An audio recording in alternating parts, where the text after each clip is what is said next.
किती मस्त अशी बाकरवडी झालेली आहे मंडळी। आपण तर बाकरवड्या कधी करतो नेहमीच, पण अशा मधुमक्खीच्या दाण्यापासून मस्त चविष्ट खमंग खुसखुशीत अशा बाकरवड्या कधी केली नसेल, खाली नसेल तर अशा पद्धतीने करून पहा।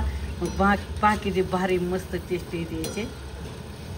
रामकृष्ण हरी मंडळी, आमची सह्याद्री यूट्यूब चॅनलमध्ये तुमचं सर्वांचं अगदी मनापासून स्वागत। चला तर आज आपण मधुमक्खीपासून वेगळा असा खमंग असा पदार्थ बनवणार आहे। तर काय पदार्थ बनवणार आहे त्याचं मी नाव नाही सांगणार, तुम्हीच ओळखायचं।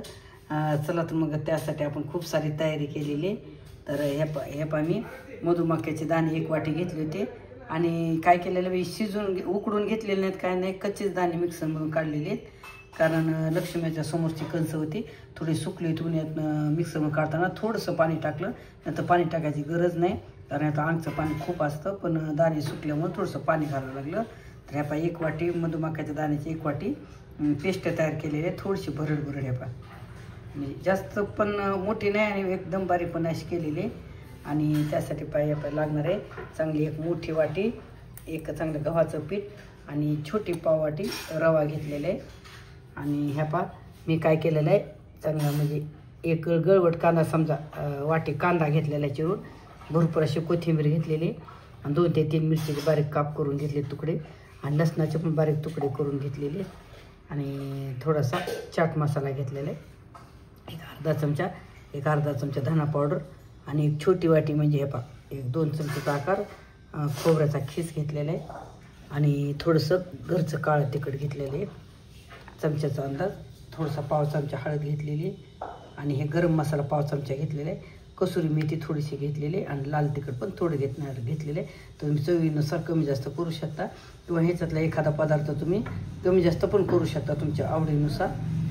तर चला तर आपण आता याची तयारी करू। मी अगोदर पीठ मळून घेणारा गोळा तयार, तर हे टोपलं चपातीचा उंडा चुरल्या टोपलं मी तिथं तसंच वापरले, धुतलेलं नाही, कारण नेमकं चपातीचा उंडा तयार केला होता स्वयंपाकासाठी।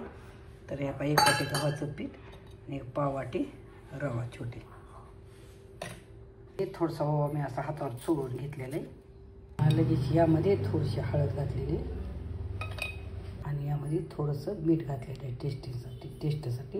यामध्ये थोडीशी कोथिंबीर घालायची, यामध्ये आपण थंडच तेल घालायचं, थोडंसं हे गरम नाही केलेलं मी, कडकडीत असं थोडंसं घालायचं। हे मस्त काय करायचं अगोदर चांगलं एकजीव असं सगळं मिक्स करून घ्यायचं, कारण ओवा हळद थोडंसं मीठ आपण टाकलेलं तेल तर पूर्ण ह्या पाय पिठाच्या कणाकणाला लागावं असं, कारण हे जसं चांगलं चोळून घेतलं ना तर मस्त खुसखुशीत ह्याचा पदार्थ तयार होतो। असं चांगलं चोळून घ्यायचं 2 मिनटं।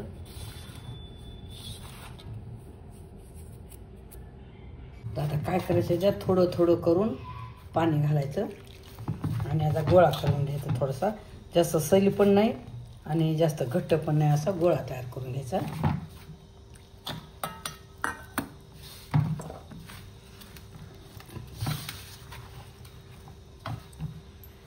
आता गोळा तयार झाला, चपातीच्या गोळ्यासारखा झाला, थोडासा त्याच्यापेक्षा घट्ट झाला। तर चला त्याची 5-10 मिनिटे भिजत ठेवू, तोपर्यंत बाकीची तयारी करू। चला पिठाचा गोळा तयार होईपर्यंत आपण इकडं सारण तयार करू। तर 1 वाटी मधुमक्खीचं पेस्ट करून घेतलेली मधुमक्खीच्या दाण्याची। आता यामध्ये काय करायचं, आपण असा भरपूर कांदा कट केलेला आहे ना, तर याच्यामध्ये कांदा घालायचा, त्यानंतर थोडंसं खोबरं घेतलं हे घालायचं, त्यानंतर धना पावडर, गरम मसाला, काळं तिखट, घरची हळद, कसुरी मेथी, लाल तिखट चवीनुसार घालायचं कमी जास्त, सांबूस चाट मसाला 1 अर्धा चमचा, आणि इकडं पहा बारीक असा कट केलेला लसूण, 2 मिरच्या बारीक कट केलेल्या, थोडासा कढीपत्ता 3-4 पाने एकदम बारीक कट केलेली, आणि कोथिंबीर, चवीनुसार मीठ घालायचं, अंदाजानं घालायचं। तर आता हे काय करायचं, चांगलं एकजीव करून घ्यायचं। आता हे काय करणार, मी पूर्ण मिक्स केलेलं नाही हे, तर आता मिक्स केलेलं मी थोडंसं 1-2 येडे हलक्याशा हातानं मिक्सरमधून थोडंसं एकजीव करून घेणार आहे, थोडंसं फिरून घेणार आहे। तर पहा असं हे पहा असं थोडंसं बारीक करून घेतलेले. आपल्याला मस्त पिठाचा गोळा पण मुरलेला आहे आणि हे पहा छानपैकी सारण पण तयार झालेलं आहे. तर याच्यामध्ये मी तीळ टाकलेले, तुम्हाला दाखवायचेच राहून गेलेले आहेत. हे पोहे खायचे चांगले 2 चमचे तीळ घातलेले आहेत आणि ते पण मिक्स केलेले. ते मिक्सर म्हणून काढताना नाही घातले, नंतर वरून मिक्स केलेले आहेत. तर चला तर आता आपण याची तयारी करू. तर मी याच्या पातळ अशी चपाती लाटणार आहे. मस्त पाटावर वाटणार, मला छान वाटतं याच्यात पातळ अशी. हे पहा अशी पातळ लाटायची मस्त खुसखुशीत खमंग मस्त होती याची. हे पहा मस्त अशी मस्त उंडा मुरलाय ना. त्या पहा बिलकुल अशी चिरलेली नाही, काही नाही.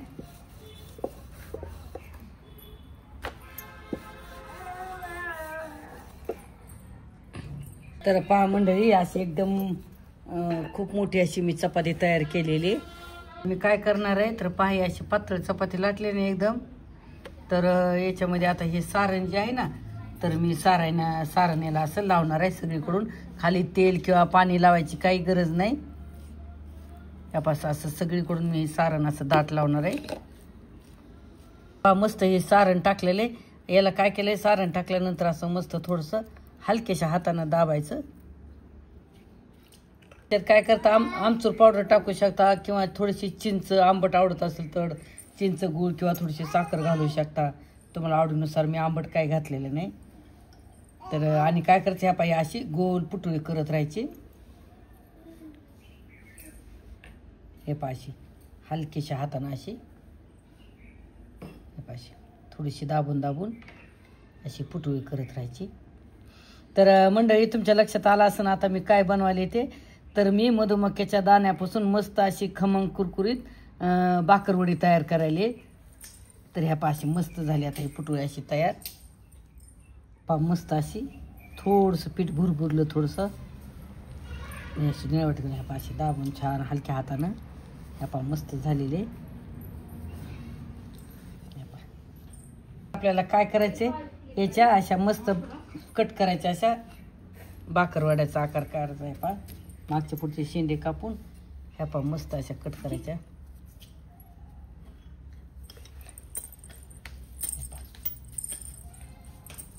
लांब आकडा आपल्या ह्याच्यानुसार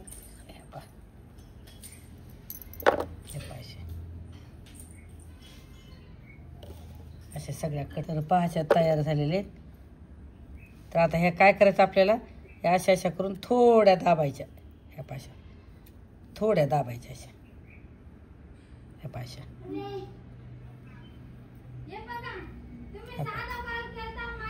ह्या पा अशा घ्यायच्या करून थोड्याशा हे चापट करायच्या अशा थोड्या अशा.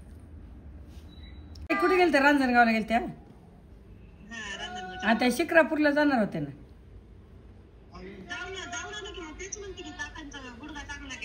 कुणाचा काकाचा?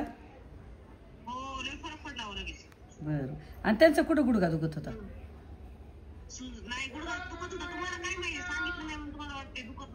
आपल्या झाल्या भाकरवड्या तयार करणं या पा. आणि शेवट 2 छोटे छोटे समोसे पण करून पाहिले. चला तर आता आपल्याला इकडं पण कढईमध्ये तेल ठेवलेले गरम करायला. ती पण मस्तपैकी तापलेले. तर चला तर आता आपण याच्यात भाकरवड्या सोडून पा मस्तपैकी तळलेले. तर काय करायचं मंडळी, थोडंसं गव्हाचा पिठाचा गोळा जे तयार केला होता ना मी, तर माझ्याकडून थोडंसं सैल झालता. सैल झाल्यामुळे मला थोडंसं वरून गव्हाची पिठी लावा लागली. तर थोडंसं भाकरवडी करायचं असेल ना तर थोडासा उंडा घट्ट करता, आपण चपाती करतो ना त्यापेक्षा घट्ट करायचा. म्हणजे असं पिठी लावायची गरज नाही. पोळी लाटताना मी थोडीशी पिठी लावली तर ह्या पा तेलामध्ये पण दिसायला यायची. तर थोडासा घट्ट करायचा. ह्या पा मस्तपैकी झालेलं भाकरवडी तयार. तर मंडळी आवडली तर तुम्ही पण अशी मधुमक्याच्या दाण्यापासून भाकरवडी करून बघा, किती टेस्टला भारी लागते एकदम.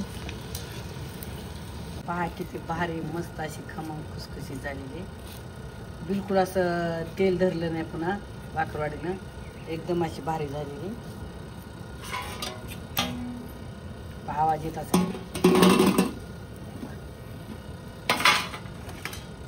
अशाच पद्धतीनं बाकीच्या पण करायच्या. करायचं, थोडंसं मध्यम जाळावर किंवा मध्यम गॅसवर तळायची. आपण एकदम फुल जाळावर किंवा फुल गॅसवर जर तळलं ना तर वरून तळल्या जाते पण आतून कच्चा भाग राहतो. त्यामुळे पाहतो मी एकदम जाळ कमी केलेलं आहे, बाहेर लाकडं ओढलेली आहेत. तर पाहतो मस्त असं क्रिस्पी तळायचं, छान आतून पण तळून येते कमी जाळावर एकदम.